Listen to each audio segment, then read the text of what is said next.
अगर आप भी क्लास 12 के स्टूडेंट हो और बोर्ड एग्जाम में हिंदी का पेपर देने वाले हो तो देख सकते हो क्लास 12 हिंदी में प्रश्न संख्या यहाँ पर 13 में देख सकते हो पत्र लेखन पूछा जाता है 6 नंबर का।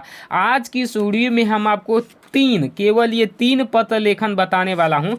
केवल इन्हीं तीनों को तैयार करके बोर्ड एग्ज़ाम देने चले जाना है, आपका 6 नंबर बिल्कुल पक्का हो जाएगा। ये मेरा 100% गारंटी है। ये तीनों जो पत्र लेखन है इसको मैं बहुत ही आसान तरीके से मैं आपको याद भी कराऊंगा, काफ़ी बेहतर तरीके से आप याद भी कर ले जाओगे, रटने की भी ज़रूरत नहीं पड़ेगी।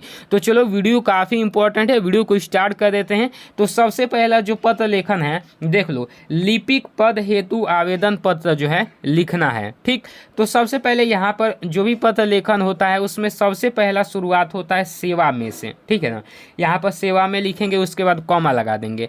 कॉमा लगाने के बाद जिस भी व्यक्ति के पास लिख रहे हो उस व्यक्ति का नाम लिखना। जैसे प्रबंधक के पास लिख रहे हैं तो लिखेंगे प्रबंधक महोदय। ठीक, उसके बाद यहाँ पर भी कॉमा लगा देंगे। नीचे लिखेंगे कृष्ण इंटर कॉलेज बलिया उत्तर प्रदेश। जो भी जगह है उसका नाम लिख दीजिए, कोई भी जगह हो सकता है। एक लाइन छोड़कर दिनांक लिख दीजिए, जिस भी डेट को यहाँ पर ये पत्र लिख रहे हो। उसके बाद फिर एक लाइन छोड़कर विषय लिख दीजिए, लिपिक पद हेतु आवेदन पत्र। फिर एक लाइन छोड़कर लिखिए, महोदय सविनय निवेदन है कि पिछले दिनों मुझे एक विज्ञापन के माध्यम से ज्ञात हुआ कि आपके विद्यालय में लिपिक का एक पद रिक्त है। इस पद के लिए मैं पूर्णतः योग्य हूँ। मेरी शैक्षिक योग्यताओं का विवरण निम्नलिखित है। सबसे पहले देख लो, परीक्षा जो है कि हाई स्कूल 2012 में प्रथम श्रेणी और बोर्ड या फिर विश्वविद्यालय यूपी बोर्ड, और इंटरमीडिएट जो है 2014 में प्रथम और यूपी बोर्ड, और बीए जो है 17 में प्रथम और इलाहाबाद विश्वविद्यालय। इस तरीके से अपना जो कि शैक्षणिक योग्यता लिख देना है। ठीक है ना। उसके बाद यहाँ पर देखो, यहाँ पर आगे क्या कह रहा है कि महोदय मैं पिछले कुछ वर्षों से एक कॉलेज में प्रवर यानी कि क्लर्क के रूप में कार्य कर रहा हूं, जिसमें मुझे इस कार्य का इच्छा अनुभव है। ठीक है ना, अच्छा अनुभव है। यहाँ पर देखो, अतः आपसे विनम्र निवेदन है कि मेरी शैक्षिक योग्यताओं और अनुभव को ध्यान में रखते हुए मुझे इस पद हेतु अवसर प्रदान करने की कृपा करें। धन्यवाद। आपका भवदीय जो है अपना नाम, पता, मोबाइल नंबर भी लिख सकते हो, नहीं भी लिखोगे कोई भी दिक्कत नहीं। तो इस तरीके से पहला पत्र लेखन हमने कंप्लीट कर लिया। इसको अच्छे से तैयार कर लेना। अभी बताऊंगा पीडीएफ वगैरह कहाँ पर मिलेगा, एकदम बेहतरीन तरीके से। उसके बाद देखो नीचे यहाँ पर अगला है सेवा में। सेवा में यहाँ पर किस टॉपिक पर लिख रहे हैं, मोहल्ले की सफाई हेतु निवेदन पत्र। ठीक है ना, ये निवेदन पत्र होता है जो भी आग्रह किया जाता है, जिसमें निवेदन पत्र होता है। ठीक, और जिसमें भी मांग किया जाता है वो आवेदन पत्र होता है। ठीक, अब देखो यहाँ पर स्वास्थ्य अधिकारी, सेवा में स्वास्थ्य अधिकारी नगर निगम बलिया उत्तर प्रदेश। दिनांक यहाँ पर लिखोगे जिस भी डेट को आप लिख रहे हो। एक लाइन छोड़कर विषय लिखोगे, मोहल्ले की सफाई हेतु निवेदन पत्र।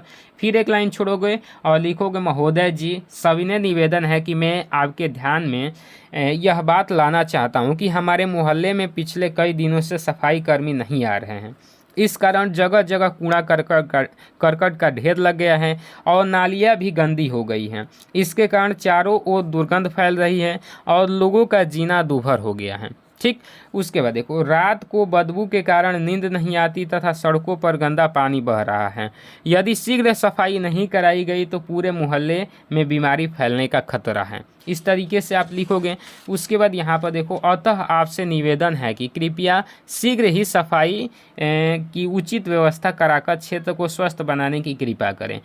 धन्यवाद। एक लाइन छोड़कर भवदीय आपका नाम, पता, मोबाइल नंबर, इस तरीके से लिख दोगे। ठीक, उसके बाद चलो मैं अगला बता देता हूँ। अगला किस टॉपिक पर है, तो ऋण प्राप्ति हेतु आवेदन पत्र। इस तरीके से लिखेंगे, सेवा में, हमेशा सेवा में रहेगा।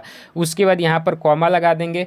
कॉमा लगाने के बाद नीचे लिखेंगे, शाखा प्रबंधक को ही लिखना होगा भाई, ऋण जब लेना है तो। जिस भी शाखा को लिख रहे हो, भारतीय स्टेट बैंक को लिख रहे हो स्टेट बैंक लिखो, जिस भी बैंक को लिख रहे हो लिखकर कॉमा लगा दो। बलिया उत्तर प्रदेश उसका जगह का नाम।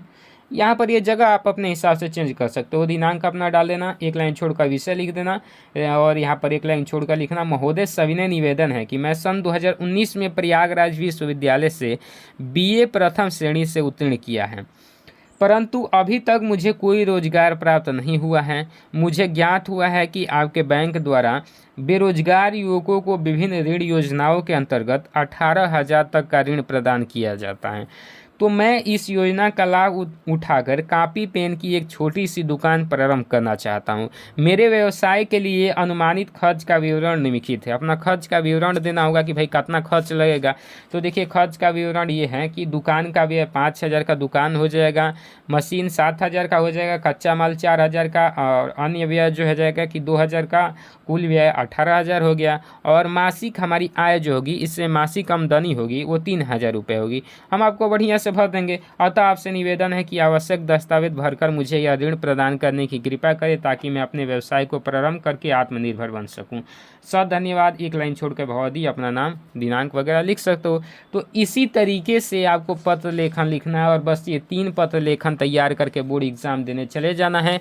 आपका कोई भी एक नंबर नहीं काट पाएगा और यही तीनों आएंगे, गारंटी है। और अगर आप चाहते हो इसी तरीके से वो सारे इंपॉर्टेंट क्वेश्चन आपके पास हो जो बोर्ड एग्जाम में पूछे जाते हैं क्लास 12 के, तो देखो यहाँ पर मात्र 99 रुपये में ही सारे सब्जेक्ट का मिल रहा है। Important question, hand written notes, 5 year का previous year paper, model paper और बोर्ड में कॉपी कैसे लिखना वो भी।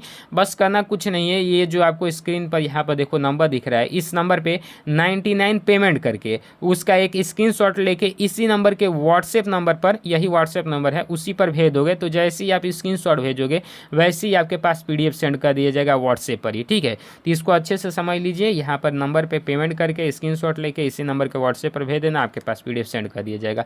तो उम्मीद करता हूँ आपको बेहतर तरीके से समझ में आया होगा। तो लाइक कीजिएगा वीडियो को। मिलता है अगले वीडियो में, तब तक के लिए जय हिंद, वंदे मातरम।